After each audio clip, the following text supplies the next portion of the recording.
What would you do if the very room you were in suddenly turned against you? Imagine this. You're alone in a hotel in Malaysia, and then a chair scrapes across the floor all by itself.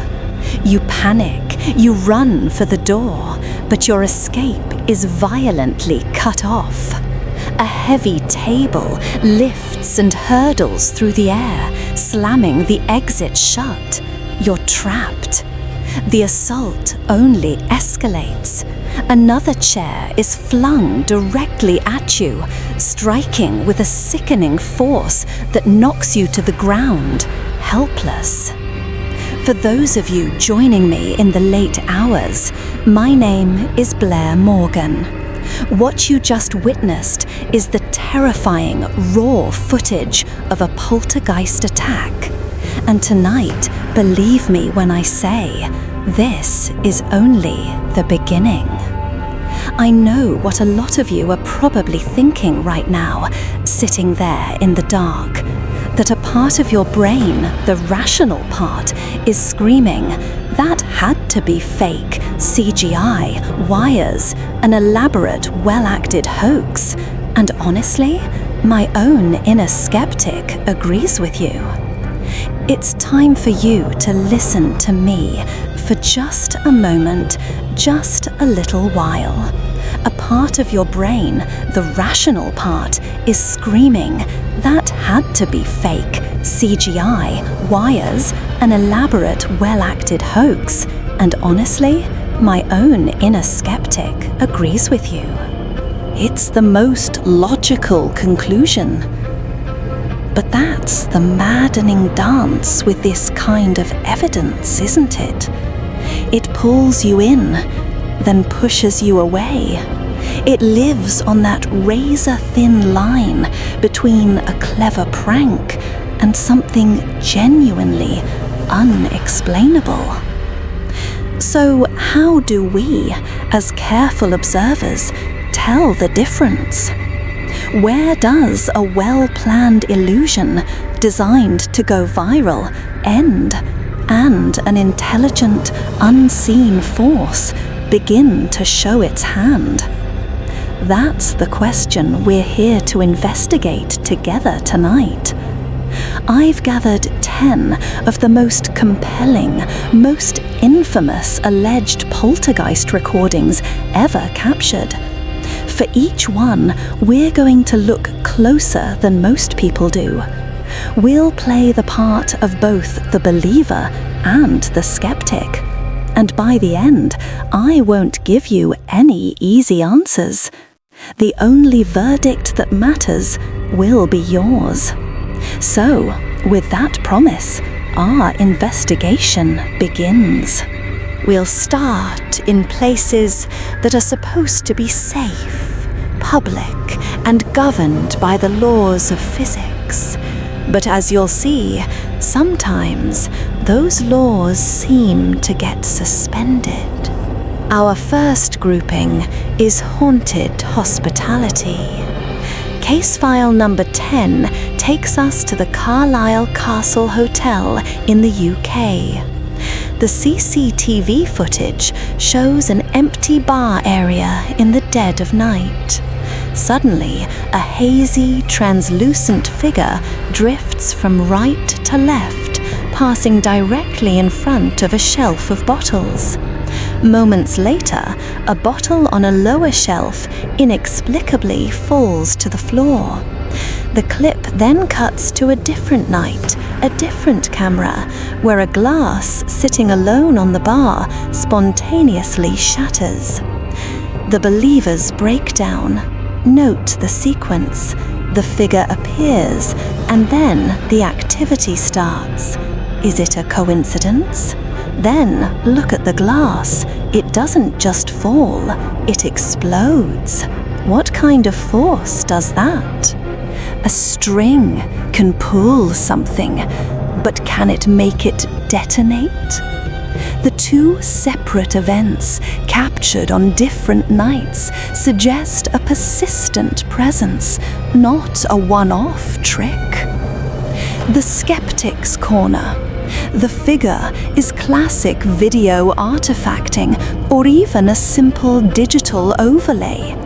A puff of smoke or dust could create a similar effect. As for the bottle, a carefully placed vibration device could easily knock it over. The shattering glass, a common magician's trick involving a pre-scored glass and a small hidden device that applies sudden pressure or a high-frequency sound. It's dramatic, but far from unexplainable. Let's move to case file number 9.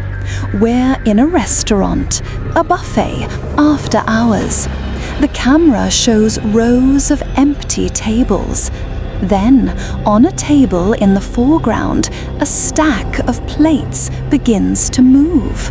It doesn't just slide, it accelerates, shooting off the table and clattering onto the floor. The believers break down. The key here is the force. That stack of plates has weight. A simple string would likely pull the top plate off, not propel the entire stack with such velocity. It looks like it was shoved by an unseen hand, a classic, almost textbook example of poltergeist activity. The Skeptic's Corner. Look at where the camera is. It's a fixed angle with a large, dark, off-screen area to the right. This is a perfect setup for using a microfilament or fishing line. A quick, strong yank from off-camera would absolutely be enough to send those plates flying. It's one of the oldest gags in the book. Now we move from hospitality to our next category, retail nightmares. Case file number 8 presents us with a pair of clips from empty convenience stores. In the first, an object on a high shelf floats gently down to the aisle. In the second, a metal shopping cart, sitting perfectly still, suddenly rolls backward on its own, navigating a slight turn as it moves. The believers break down. These events feel almost playful, mischievous. The floating object defies gravity in a way a simple fall doesn't. And the shopping cart, it doesn't just roll, it maneuvers. This suggests intelligence, an entity interacting with its environment. Apparently, even ghosts need to do a bit of late-night shopping. The Skeptic's Corner. These are some of the easiest to debunk. An empty store is a controlled environment. The floating object is almost certainly on a very fine wire lowered from the ceiling. The shopping cart, a slightly sloped floor and a hidden string to initiate the movement and guide it. The intelligent turn is just the natural path of the wheels once it's in motion. Case file number 7 is similar. We're in a party supply store. A large, inflatable object falls from a high shelf directly onto the camera's view. It feels almost like a jump scare written by a ghost. The believers break down. Again, notice the timing. Nothing happens, and then suddenly a direct action. It's not a random collapse, it's a single object, as if thrown or pushed with intent. The Skeptic's Corner. A single object falling is incredibly weak evidence. All it takes is for the object to be precariously balanced and for a slight vibration. An air conditioner kicking on, a truck driving by outside to send it tumbling. It's startling, but it's not supernatural. Our final group for this section is cultural haunts, places we associate with stories and history, case file number 6 comes from the Brookside Theatre. The manager, Jay Seal, was monitoring the CCTV when he witnessed a chair in the auditorium move on its own. The footage is chillingly simple: an empty theatre and a heavy upholstered chair slowly scraping backwards several inches. The believers break down. Theatres are notorious hotspots for paranormal activity. Think of all the energy, the emotion poured into that space night after night. A heavy chair like that doesn't just slide, and we have a credible witness watching it happen live. He wasn't trying to create a viral video, he was just doing his job. The Skeptic's Corner. Once again, fishing line. A dark theatre is the perfect place to hide it. A slow, steady pull from offstage could easily replicate this effect. It's an old stagehand's trick, and in a theatre, you're surrounded by experts in stagecraft. Finally, case file number 4 from a public library. The footage shows a man studying at a table when, from the aisle behind him, books suddenly fly off the shelf with incredible force, slamming into the floor. The believers break down. The sheer violence of this is what stands out. These books aren't just falling, they are being hurled. It's aggressive, angry, and it happens in a place of quiet contemplation, which makes the contrast so much more terrifying. The Skeptic's Corner. The camera is perfectly positioned to see the shelf, but not what's on the other side of it. The most likely explanation is a second person, an accomplice, hiding in the next aisle and simply shoving the books off with their arm. It's a simple, effective, and completely human-made scare. So there you have it. 6 clips, 6 public spaces, 6 potential hauntings. We've seen things explode, fly, and slide, all without a clear cause. But every single one has a plausible, rational explanation. So I want to hear from you. Of these first 6 cases, which one sticks with you the most? And which one feels like the most obvious fake? Break it down for me in the comments below.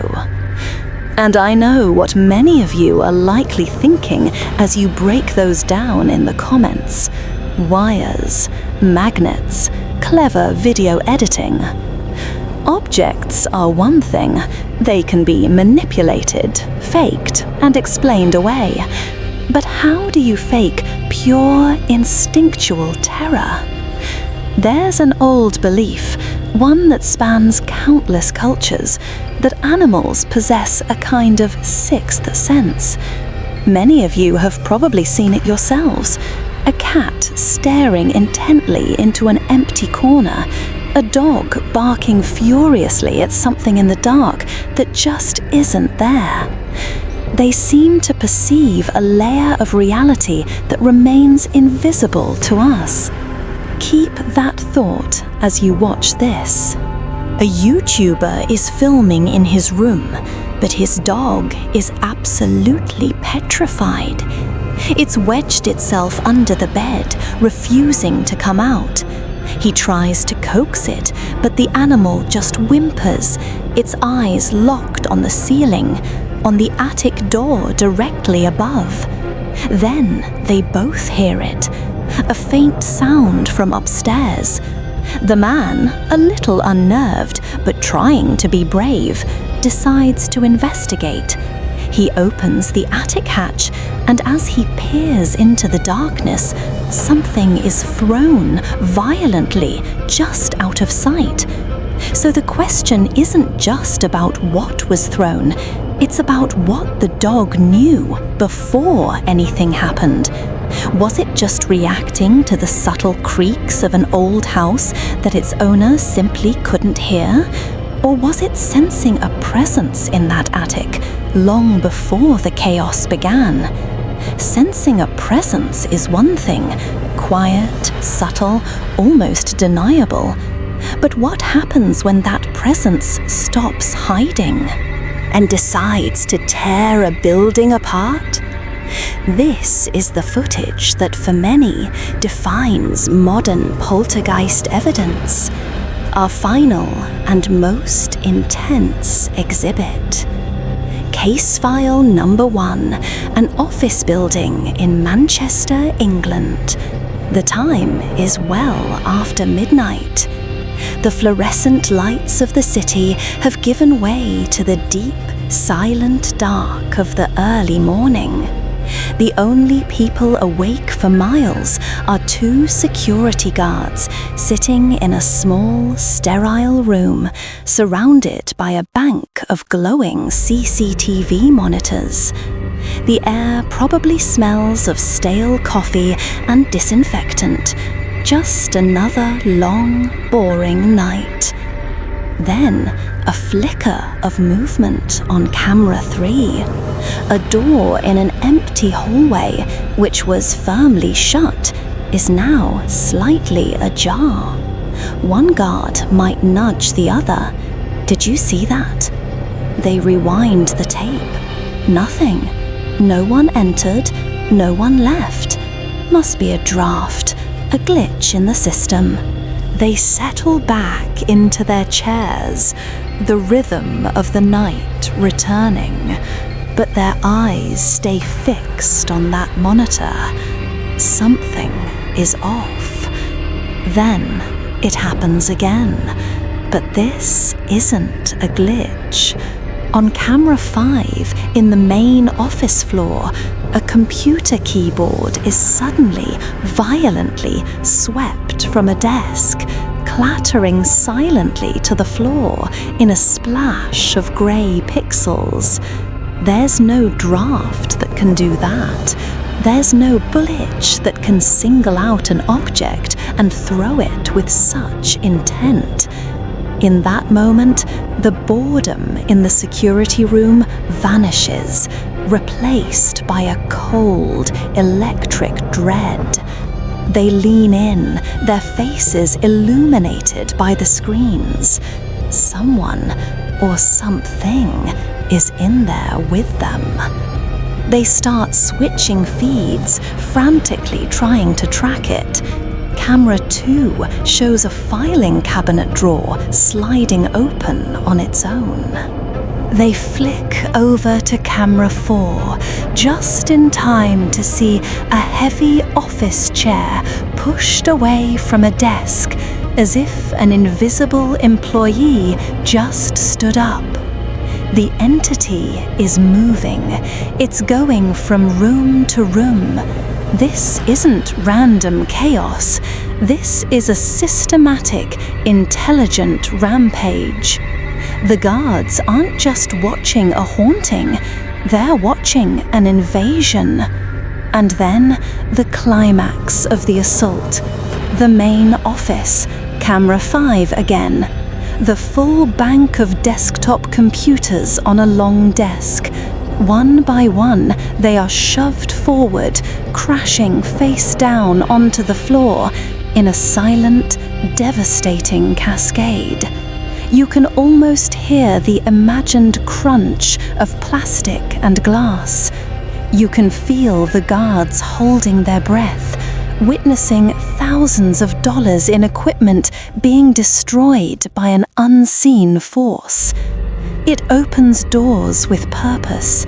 It targets technology. It moves with an unnerving awareness of the space it occupies. This footage is a cornerstone for paranormal investigators for one simple reason. It wasn't discovered later. It was witnessed live by terrified security personnel who could do nothing but watch as an invisible entity laid siege to their building, room by room, camera by camera. This wasn't a whisper in the attic or a creak on the stairs. This was a declaration of war. A declaration of war. It's loud, it's destructive, it feels final. But perhaps the most terrifying hauntings aren't the most violent. They aren't the ones that scream. They're the ones that happen where you feel safest. Take this last piece of footage. There are no security guards, no multiple camera angles, just one camera left on a kitchen table by its owner, who was out for the day. At first, the movements are subtle, almost dismissible. A drawer that nudges open, a knife on the counter that slides just an inch. You'd tell yourself it was just the house settling. But then, the cabinet door swings wide on its own. And with a sudden, silent violence, a storm of cutlery erupts from the drawer, clattering onto the floor. It isn't the scale of the destruction that gets you, it's the location, the kitchen, the heart of the home. It's the quiet invasion of that one place you believe is truly yours. It leaves you with one deeply unsettling question.